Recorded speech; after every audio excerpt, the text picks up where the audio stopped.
Rachel Holt for NESN.com. Thanks for joining our fantasy football podcast. I'm joined by John Halpin of Fox Sports. John, thanks for being here.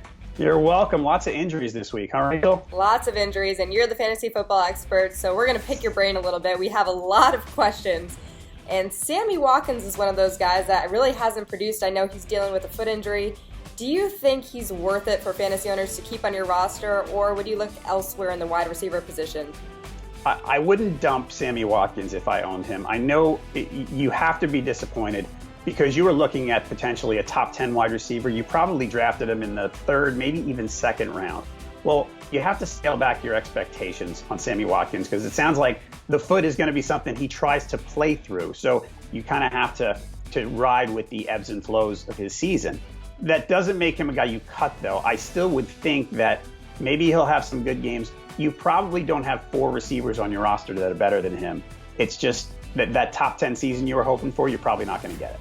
Todd Gurley really hasn't produced at this point too much. He's letting a lot of fantasy owners down as well.